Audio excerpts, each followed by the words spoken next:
বিসমিল্লাহির রহমানির রহিম। হে সমস্ত জগতবাসী, আজ আমি শামীম আলী চিশতি আপনাদের সামনে যে আলোচনাটি নিয়ে এসেছি, যে কারো ছেলে পরীক্ষা দেবে বা কারো মেয়ে পরীক্ষা দেবে, কারো বোন পরীক্ষা দেবে এবং যে নিজে পরীক্ষা দেবে, তাদের একটা চিন্তা ভিতরে, হায় হায় রে, করোনার যুগ গিয়েছে, আমরা তো ভালো করে লেখাপড়া করতে পারিনি, অনেকদিন পড়ালেখা গ্যাপ গেল, তো এখন কি এবারের পরীক্ষা কি পাশ করতে পারবো, এবারের পরীক্ষা কি পাশ করতে পারবো, এমন একটা দুর্বলতা ভিতরে কাজ করছে।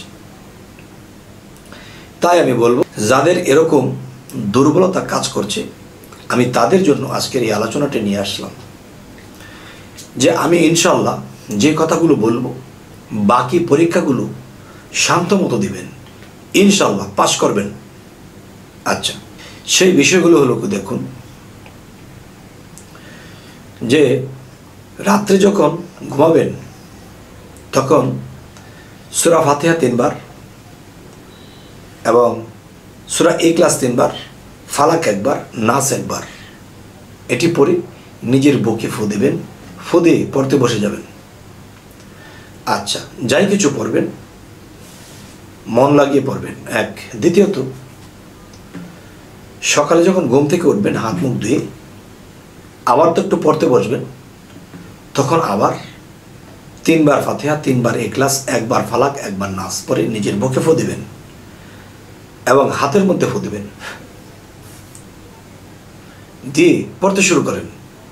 আচ্ছা, পড়তে যে শুরু করবেন, পড়ার আগে কমপক্ষে 21 বার রব্বি জিদনি ইলমা, রব্বি জিদনি ইলমা, রব্বি জিদনি ইলমা, রব্বি জিদনি ইলমা, ঠিক 21 বার পাঠ করে পড়তে শুরু করবেন। আচ্ছা, সকালবেলা পড়াটা যখন শেষ হলো, পরীক্ষার যখন টাইম হবে, যখন বের হবেন, তখন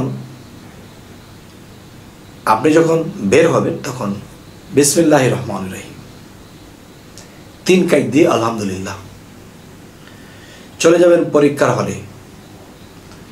যখন গিয়েছেন, যখন ক্লাসের ভিতরে ঢুকবেন, তখন বলবেন কি, রব্বি জিদনি ইলমা, রব্বি জিদনি ইলমা, রব্বি জিদনি ইলমা 3 বার পাঠ করে ঘরে ঢুকে যাবেন, ক্লাসে ঢুকে যাবেন। ঢুকে গিয়ে তখন অন্য কারোর সাথে এরকম কথা বলার প্রয়োজন নেই। আপনার ক্লাসে আপনি বসে তখন অন্তরে অন্তরে চলছে রব্বি জিদনি ইলমা, রব্বি জিদনি ইলমা।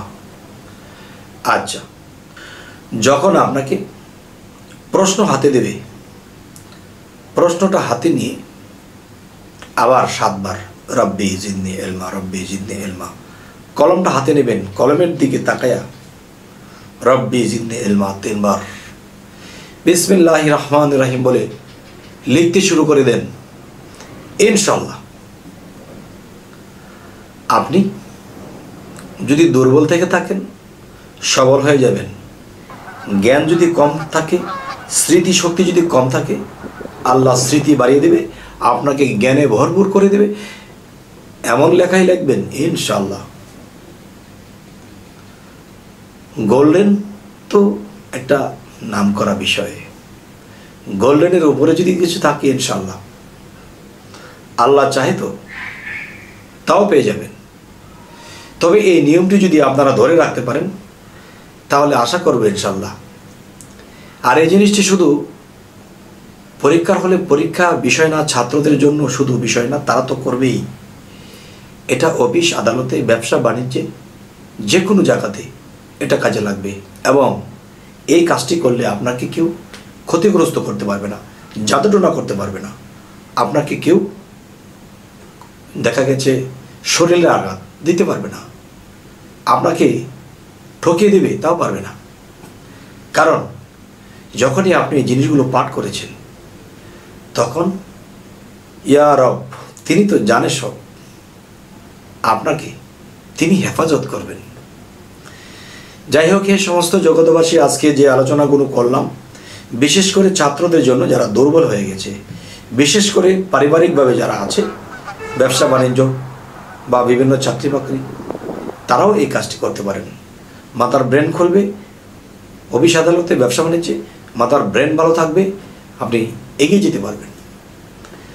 তবে আজকের এই পর্যন্তই রাখবো। তবে আমাদের চ্যানেলটি যদি ভালো লাগে তো অবশ্যই সাবস্ক্রাইব করে রাখবেন, পরবর্তীতে যেন ভালো আলোচনা দিতে পারি। তো সকলেই ভালো থাকবেন। আল্লাহ হাফিজ।